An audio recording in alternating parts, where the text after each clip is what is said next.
இல்லாம துண்டு துண்டா நறுக்கி மசாலாவை அம்மியில அரைச்சு அப்படியே தூக்கி எண்ணெயில போட்டு பொரிச்சு நம்ம அம்மா வறுத்தா ஒரு 100 வீட்டுக்கு மணக்கும் பாரு.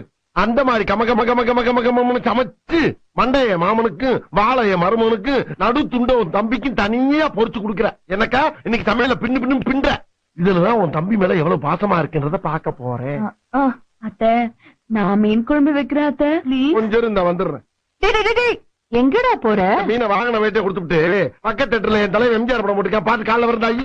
டேய் என்ன சித்தப்பா, நான் மீன் குழம்பு ரொம்ப நல்லா வைப்பேன். நீ நல்லா வைப்பேன்னு என்ன கேரண்டி? நான் கேரண்டிடா, அவர் சமைக்கும் போது நான் கூட தானே இருக்கேன். நம்பலாமா?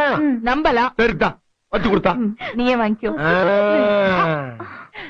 அக்கா போயிட்டு ஒரு 5 நிமிஷத்துல வந்துருவா. 5 நிமிஷத்துல என்னடா பண்ண முடியும்? சரி கூட ஒரு 5 நிமிஷம் சென்று வர்றேன்.